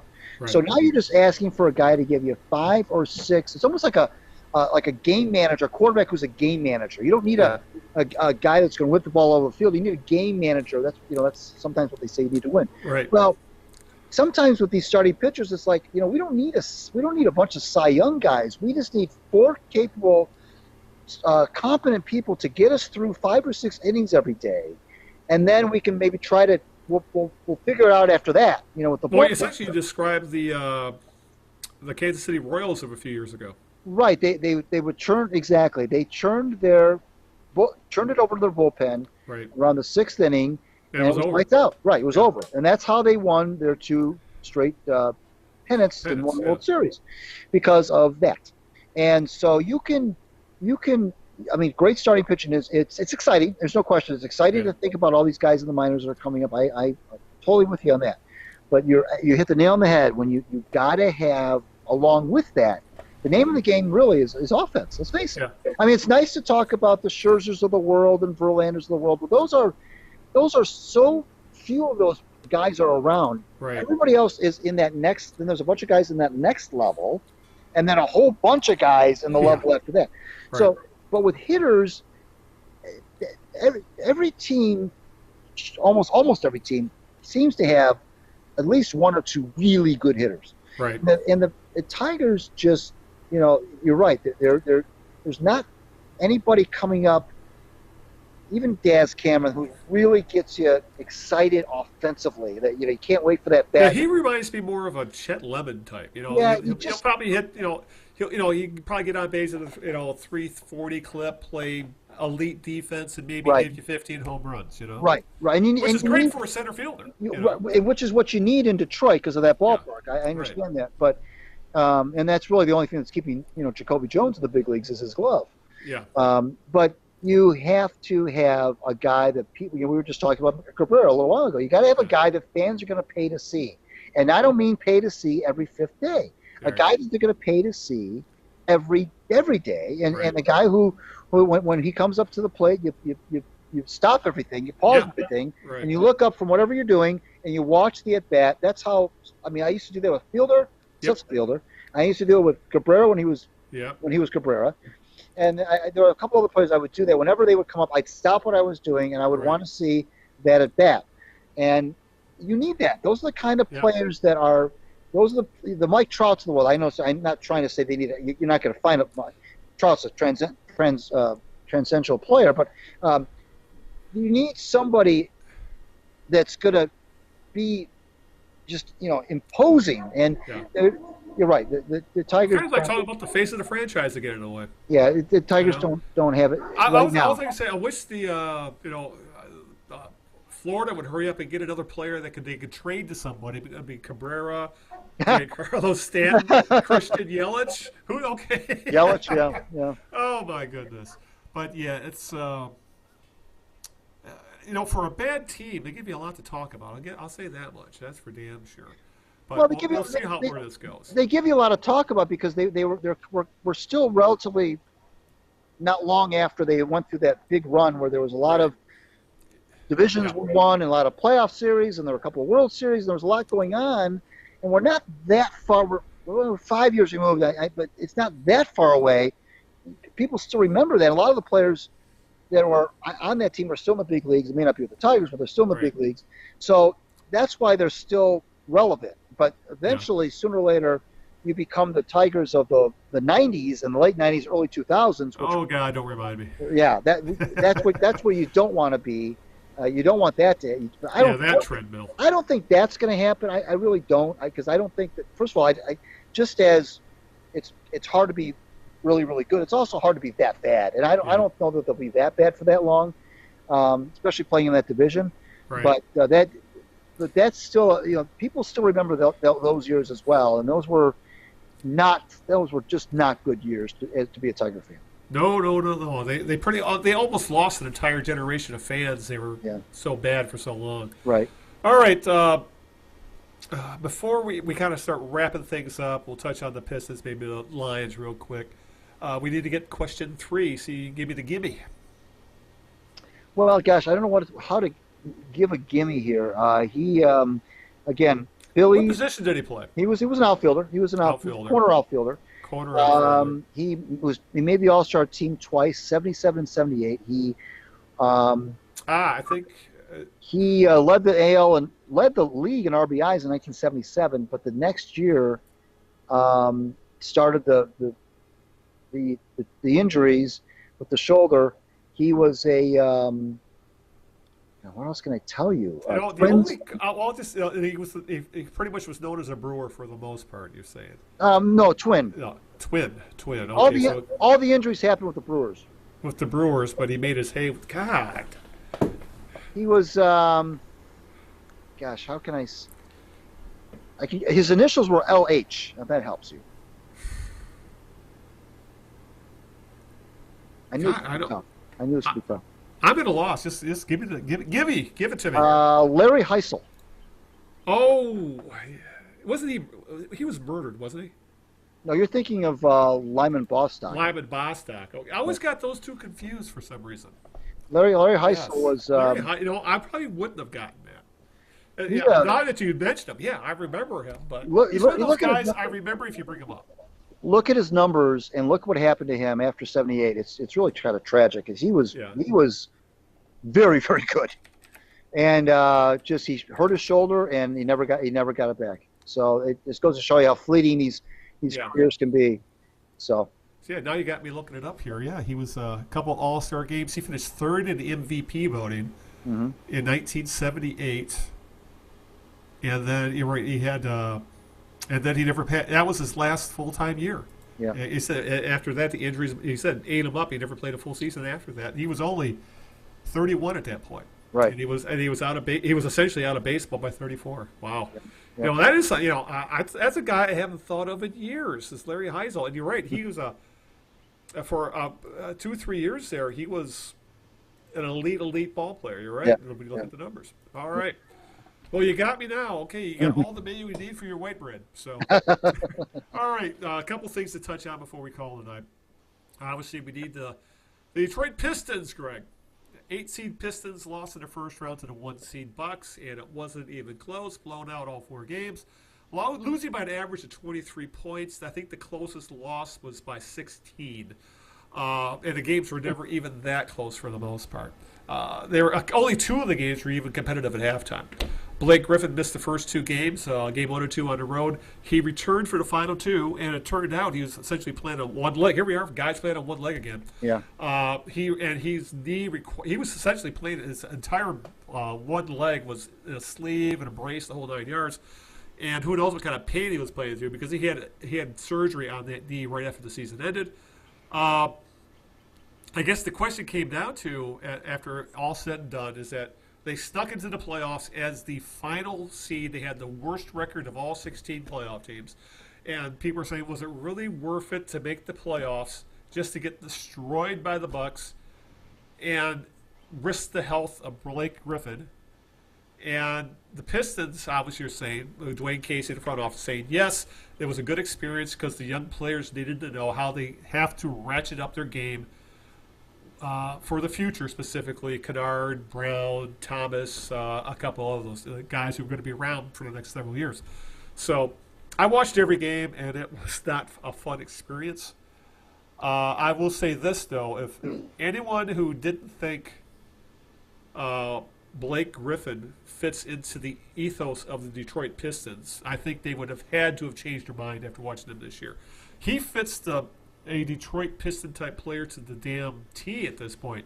You know, he sacrifices his body. He makes all the little dirty plays, and he can score when you need him to.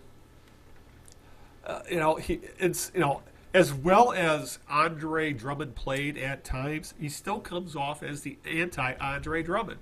So, it was a pleasure to watch Blake Griffin play this year, and the team is committed to trying to build around him and Drummond for the next couple of years. I just don't know if we may just have another year like the company won just because of the salary cap. They have absolutely no maneuvering room unless they can find a sucker to take the contracts of John Lord, Reggie Jackson, and Langston Galloway. Because that right there is like $40 million. There's just no money. Yes, that's true. One thing that I did not like. First of all, I love the whole Blake Griffin playing on an injured leg. That's the kind of stuff that fans in Detroit eat up. I mean, they love that stuff. It brings back Yzerman and Isaiah Thomas. Sure, and then we talked a little. Except they won.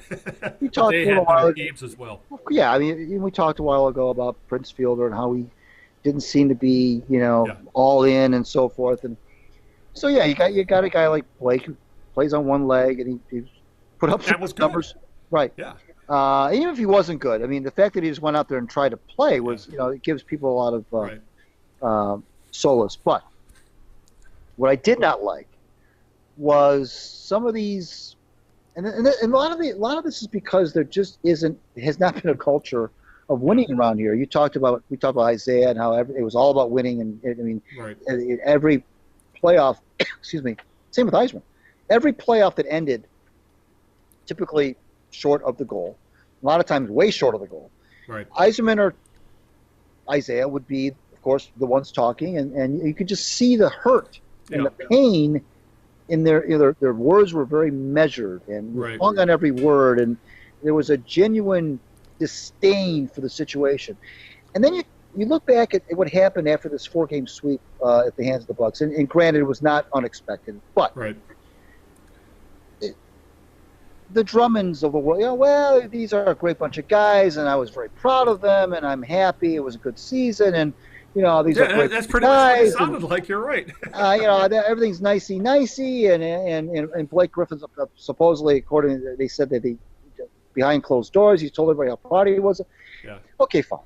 But what I'd like to see instead is a little bit of anger. I'm pissed off, and this is I can't believe we went out there and got embarrassed like that. And that is exactly what happened. Nobody said anything about being embarrassed. Nobody said anything about, boy, did they hand us, what's. Right. That's unacceptable. Nobody said anything remotely like that. Dwayne Casey didn't. Nobody said anything about being embarrassed in 4 straight games. And no, this is still a franchise that has literally not won a single playoff game in 11 years. Not even a game. 2008. Yeah. So I'd like to see a little more of that instead, and a little less of, hey, I'm proud of the guys, and boy, this is great, and they're a great bunch of guys, and I had a great time this year, and oh, these guys are great. That's why they don't win. Yeah. Because there's that, but the reason that they act like that, Al, is because there's not that culture. Yeah. They're way, way, way removed from the bad boys and way, way, way removed from the going to work teams. That's long gone. There's no one around even remotely tied to those teams anymore. Right. So there's nobody that can say, hey, well, hold on, wait, time out here. This is not a great thing that we're talking about here. We just got blown out in 4 straight games. I come from a place where, we talk about championships, not about winning a single playoff game. They don't have anybody on the roster, even Blake Griffin, frankly, who's had any real playoff success. Yeah. Now, Dwayne Casey has, to a degree, but he's a coach. Yeah. So you can't use him. You can't hold him up as the. So they've got to have.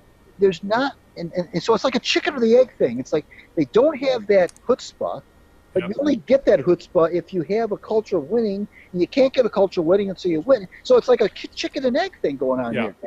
But until they get off this treadmill that says everything's great, I'm very proud of us. No, you shouldn't be proud. Yeah. This is professional basketball, and they just got.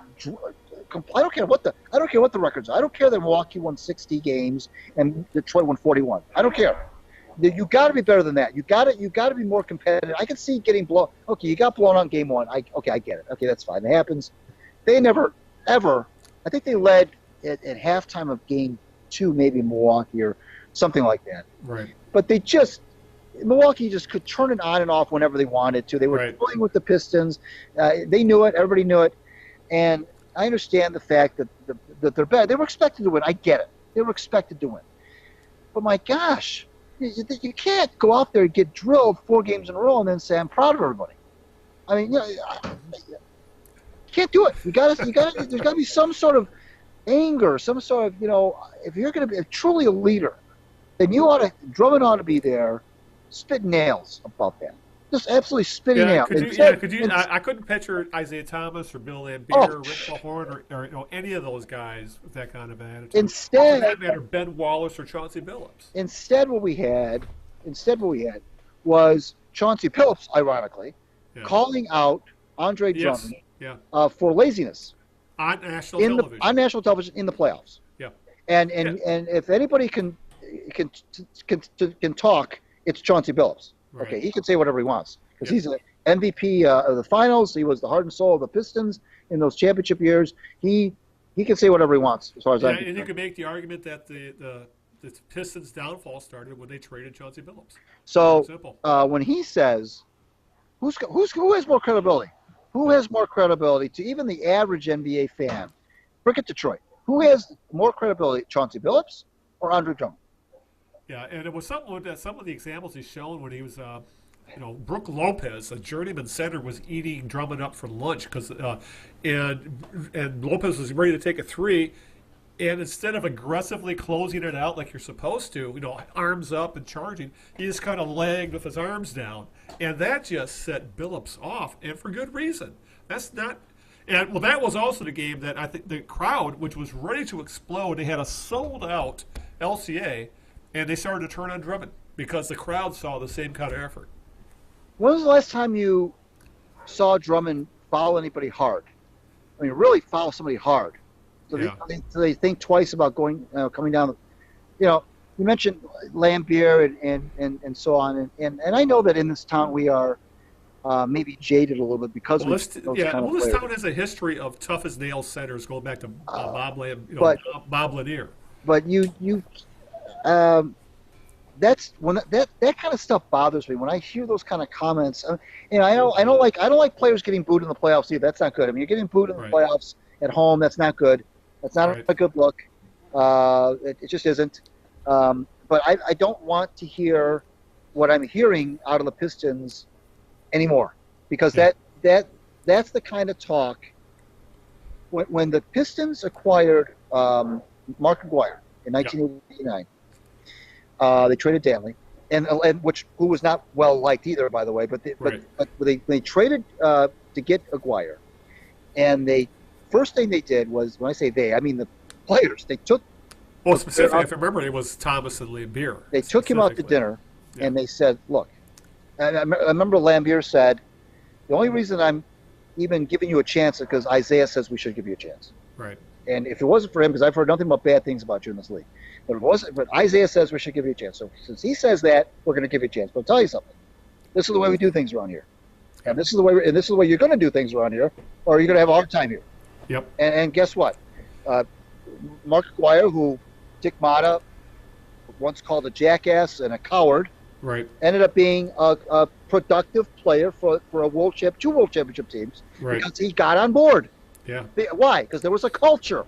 Yeah. Now, at that time, they hadn't won a championship, but they were very, very, very, very, very, very close to winning a championship. So you can't tell me that this notion of saying I'm proud of everybody after you lose 4 games by a million points is that makes you look silly. It's not a learning experience. I'll put it that way. You're right. Yeah, it's good for the young players to be embarrassed on national. Yeah, whatever.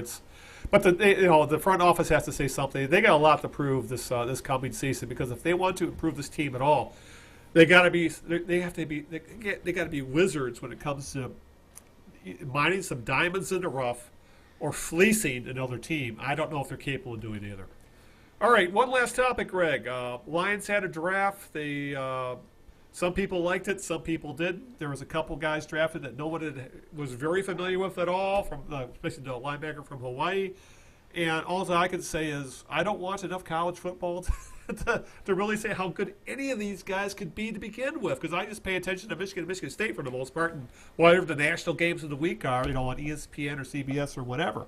So that's what, so who knows how this draft is going to end up turning out, because I just find the whole rigmarole ridiculous. How there's grades given after the first round, grades given after rounds 2 and 3, day 3 grades, and then an overall grade, and then they go back a year later and oh God, this whole I think I saw it described best. It's the NFL draft industrial complex. It's its own little thing that actually self-generates content for these guys, and we see the same crap every year. And most of these guys are just making at least the guys we see in the media, on television, on the internet, they're just making educated guesses if any of these guys are going to be successful or not. How Mel Kiper became the expert of all experts when it comes to the NFL draft and has never worked for an NFL team is still beyond me. So I'm not going to say the draft was good or the draft was bad for the Lions, because it's going to take a few years to figure out anyway. I hope it's good. I hope T.J. Hockenson becomes a Hall of Fame tight end. But what else are you going to say? Because, they plugged some holes. They still have some holes that need to be plugged. We'll see what happens this September, because that's really all you can do about the draft. That's the whole thing, that it's broadcast on 3 or 4 different channels. It dominates the world's conversation for that entire weekend.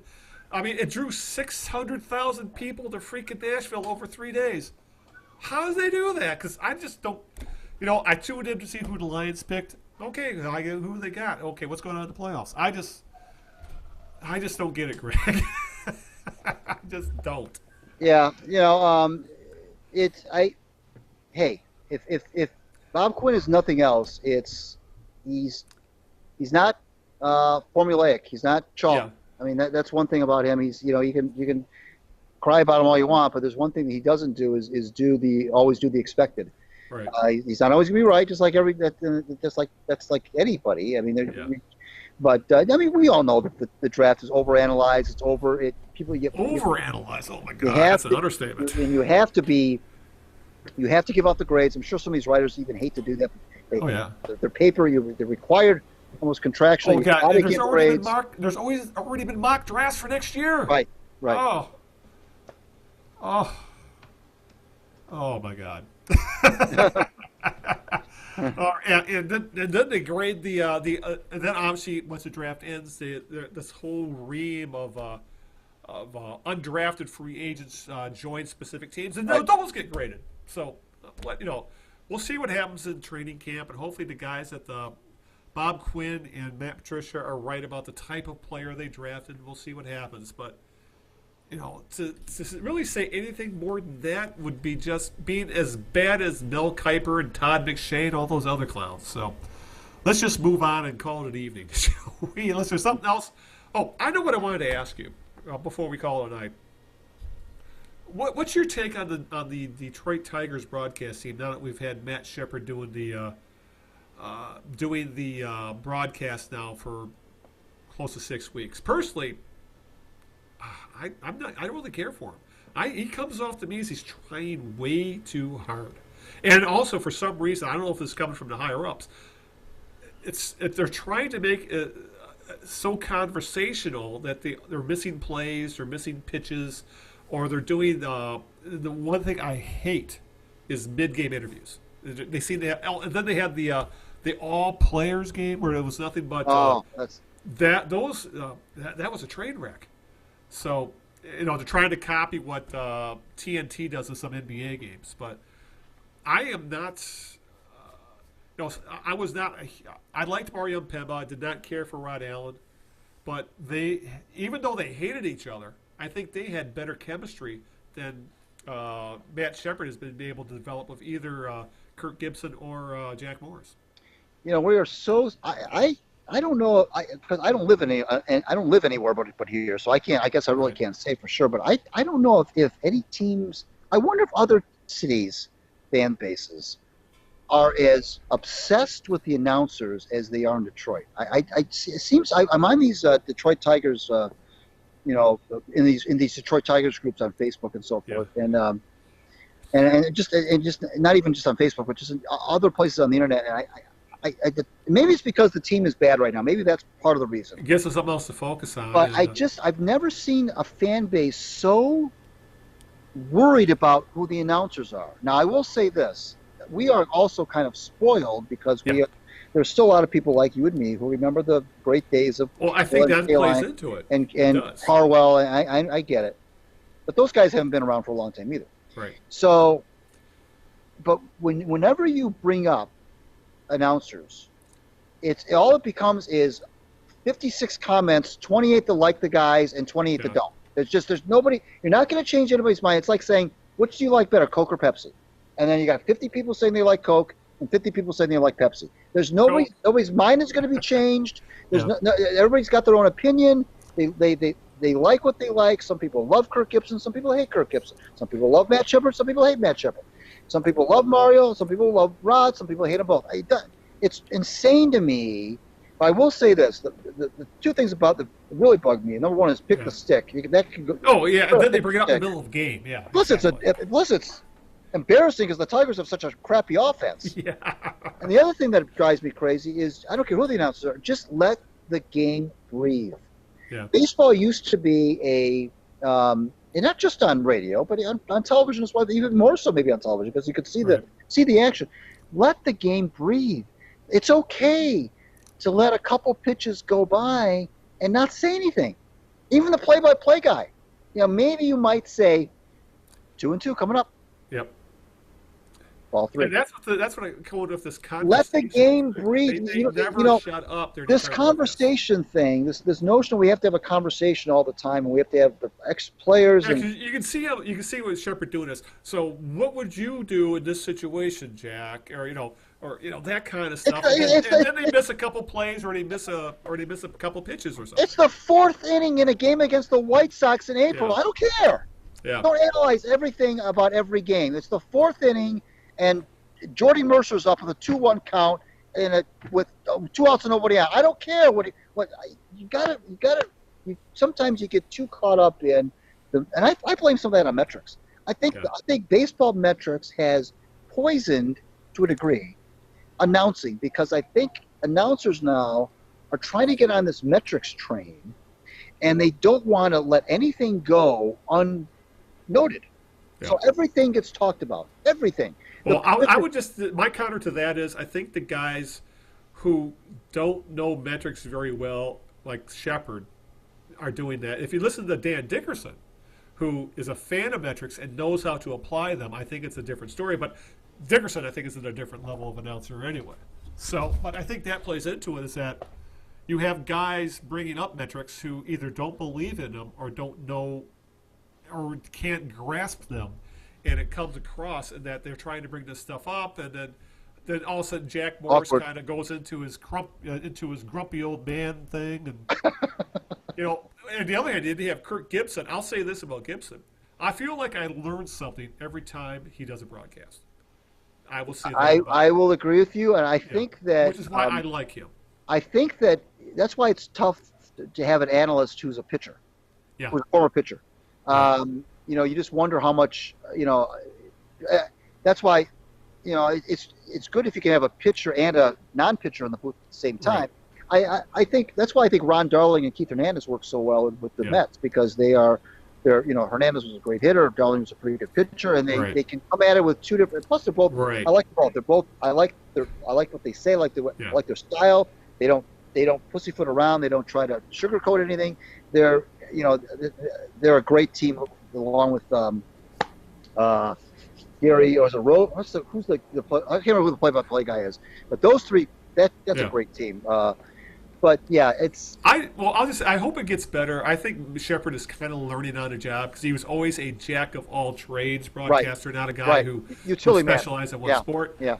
Because I see, like today's game, I heard rip to right field, and it's a fly ball to medium right. That kind. I know mistakes like that sometimes. So I'm going to give him the benefit of the doubt. It may take an entire season for him to really get his feet, because he's never done an entire season of baseball. He's always been a football, basketball kind of guy. So we'll see where it goes. I just wanted to throw that out there and get your opinion. Now I know how you feel. So, all right. With that, I guess it's time to call it a night, because we've gone way past time. We even started recording early today. So, with that, I will.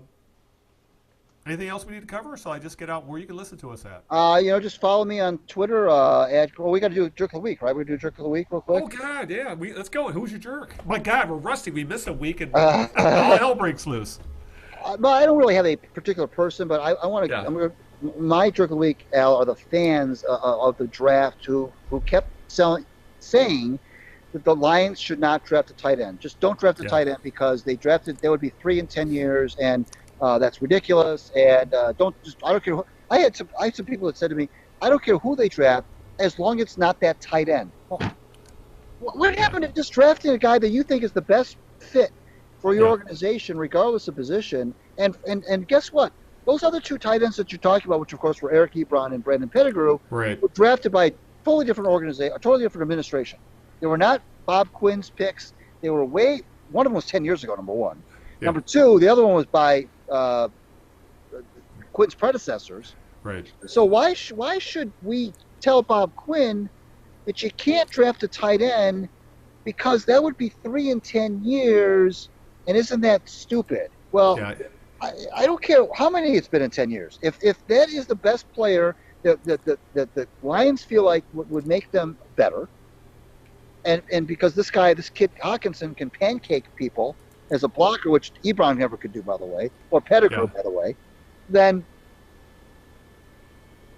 he's a different. First of all, from a pure football standpoint, he's a different type of a tight end than Ebron and Pettigrew were. Yeah. Secondly, who cares what they did in the past? Right. So literally, people would say, "Oh, just don't draft the tight end, whatever you do." Why? Who would you rather they draft? Yeah. And of course, they'd give you a couple other names, maybe. A lot of times they would. They would just say, I don't care who you draft. Just anybody but a tight end. Yeah, right. No arguments there. Again, that comes down to everybody thinks they're a draft expert. Everybody. All right. I had a couple to pick from. I was going to go with the President of the United States claiming that the Kentucky Derby winner was overturned due to political correctness, which was one of the most asinine things I've ever heard. But I'm going to try and keep this politics free, and I'm going to go to another hoary old chestnut, literally an old chestnut, in Don Cherry, because I don't know if you've heard about the vendetta he has against the Carolina Hurricane with the during the regular season, during a home victory in the regular season, they would have a celebration, kind of like a touchdown celebration, but they would do that at the end of a victory. And obviously, Don Cherry, being the kind of an old man who yells at clouds kind of guy, who is xenophobic to the bone, called the Carolina a bunch of jerks. Because that's not how hockey is supposed to be played. You're not supposed to have fun. Well, Carolina embraced it. They're actually selling "we're a bunch of jerks" type of gear. It's really become a rallying cry for them. We're a bunch of jerks. And this weekend, Don Cherry went at it again, saying that's not how you should play hockey. And it's the same crap he's been spewing for decades. Because remember back in the when the Wings were during their heyday, and he said the Detroit Red Wings would never win a Stanley Cup because they have too many Euros, too many Russians, and those guys aren't tough like our young Canadian boys. Right. Which, of course, that they blew that all to smithereens. So my jerk of the week is the CBC and Don Cherry. The CBC for keeping him on the air at 85 years old so he can spew his BS. And for Don Cherry for the fact that, well, the world has moved on. Apparently he hasn't. And he's got me rooting for the goddamn Carolina Hurricanes. So that's my jerk of the week. Good one. They're a bunch of jerks. He's a relic, that's for sure. Yeah. Follow me on Twitter at Greg Eno. Follow the Knee Jerks on Twitter at the Knee Jerks. 2 weeks from tonight, we'll have our 10-year anniversary show, chock full of guests as usual. And Al will tell you real quickly how you can find the show. And I also want to thank my lovely wife Sharon for making for putting up with this, and thanking you for making Sunday night so gosh darn fun. Well, of course, you can always find us on iTunes. Look for the Knee Jerks, Eno and Big Al, like every other podcast on the planet. It's on iTunes. We're on Stitcher Radio. Go to Stitcher.com in your browser, on your computer browser. It's also available in the App Store on iOS and also in the Google Play Store, where you can just download the Stitcher app and you can subscribe to the podcast through there. There's always go to the kneejerks.net. We'll take you to our podcast webpage where you can directly download it or get the RSS feed if you're old school and still use an RSS reader. And, of course, we're on YouTube where you can see our aging mugs talk about sports for, in this case, close to 2 hours, because we had a lot to cover this week since we missed last week. So, and also go to the our Facebook fan page as well. All the links will be in the show notes to all the areas where you'll be able to download the podcast. And also let me give a shout out to my girlfriend Linda, who is busy saving lives in the ER tonight, which frees me up to do the podcast. And of course, thanks to Greg, who I don't know what else to say at this point. I've been talking to you for 2 hours, so I'm done praising you. So, so I think it's just time to call it an evening. So we'll see you 2 weeks from now on our 10th anniversary podcast. God forbid, 10 years. I'm getting old. And with that, we'll call it a night. So until the big anniversary, this is Al Beaton saying good evening, good luck, and aloha. Ciao, everybody. We'll see you in 2 weeks.